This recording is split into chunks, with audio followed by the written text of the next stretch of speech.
How was that?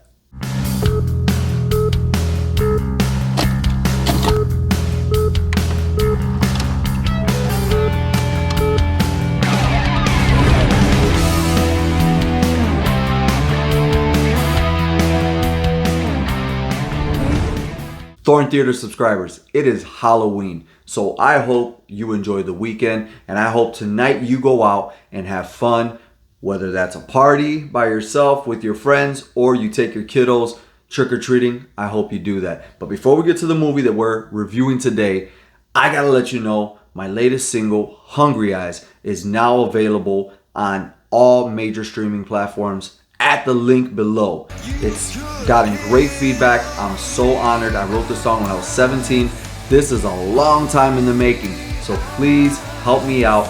Go take a listen to it if you're into hard rock or 80s heavy metal, and let me know what you think. Again, the single is called Hungry Eyes, and I'm gonna leave the link down below for you. So this time we're reviewing Pray for the Devil, and it's a Lionsgate film. I want to dive a little bit further back into my kind of taste or lack thereof for possession movies. I'm used to monsters. I like Freddy, Jason, to the lesser extent Michael Myers. I know, don't hit unsubscribe, but after the latest one, I think you can understand. When I saw Pray for the Devil trailer in the theaters, I was kind of highly impressed that it looked different by giving us a main character, not just, you know, the character that's possessed and they're going to go do the exorcism on this girl that, you know, they have locked up at home. No, this is a little bit different. So let's get into that. It starts off with a scene that almost instantly worried me because it happens really fast, and I feel like the scene could have benefited from a little bit more build up. Maybe 30-40 seconds more would have added to the intensity of the scene. A little bit more buildup. It escalated so fast that I was like, uh-oh, I hope this whole movie isn't like that. Thankfully, there's only 2 scenes I felt that way about in this movie that just, the buildup should have been just a little bit longer. The premise is that this little girl lived with a mother who basically tortured her, but she knew her mother loved her. But she would like aggressively comb her hair, and that was her way of like abusing her daughter, was aggressively combing her hair. And there's some freaky scenes with that for sure. I've never seen that in a movie. You know, there has been scenes where you're kind of worried about the main character because somebody is, you know, grooming their hair, but this one is done in such a malicious way that it does make you feel like, oh man, I feel so bad for this little girl. The main character here, played by Jacqueline Byers, I don't think I've ever seen her before, and she's really, really relatable. And it's almost off-putting because a lot of these characters that play nuns or whatever, they're a little older, they're a little bit more strict, they're a little bit more dry.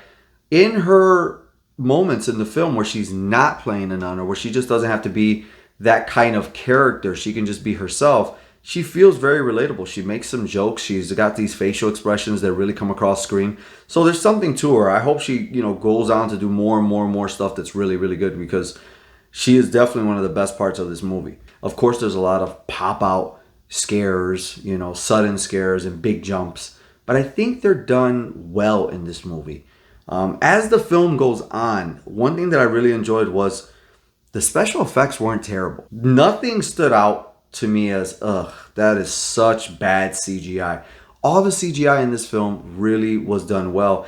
And then the exorcism or possession parts, they were pretty good. There's a couple things that happen that you can see in the trailer, so I'm not ruining it for you. There's a couple things that happen, like climbing the wall or the hair going in through the throat, that you may have seen before, but it's done really well here.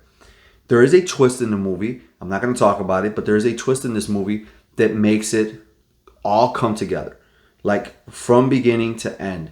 And again, honestly, I feel like this movie could have benefited in total of maybe 3 more minutes of exposition. If it does come to Blu-ray, I'd be interested if there was an extended cut or director's cut of this, because something about it feels like there should have been more said. You do understand the twist. You do side with it. You do move with it, but I feel like it would have been even more impactful if there would have been 3 to 5 minutes more to the movie overall. So on the bandana system, I'm honestly going to give this movie 3 bandanas out of 5. And it's a good 3 bandanas out of 5, to be honest with you. I'm not giving it, a middle of the road grade just because it was bad or something. No, there's a lot of improvements. It could have been a little bit longer. There could have been, some of the scenes could have been drawn out a little bit more. I feel like they were trying to hit that good 92-minute mark or something like that. But I liked it a lot. I would actually watch it again and again and again. So let me know. Are you interested in Pray for the Devil? Or exorcism movies your thing? Freaks me out because I kind of come from a religious upbringing as a child. But have you seen Pray for the Devil? If so, what's your takeaway from it? I liked it a lot. Let's talk about it in the comments. All right, with that being said, please like, comment, and subscribe to the channel, most importantly. And I will be doing this hopefully 3 times a week. Head over to the link down below and stream, favorite, even add it to a playlist, my latest single, Hungry Eyes. And while you're there, check out the rest of my singles because an EP is coming in the first quarter of 2023. I'm really excited about that. So after that, you know what we got to do. We got to rock out and watch some movies.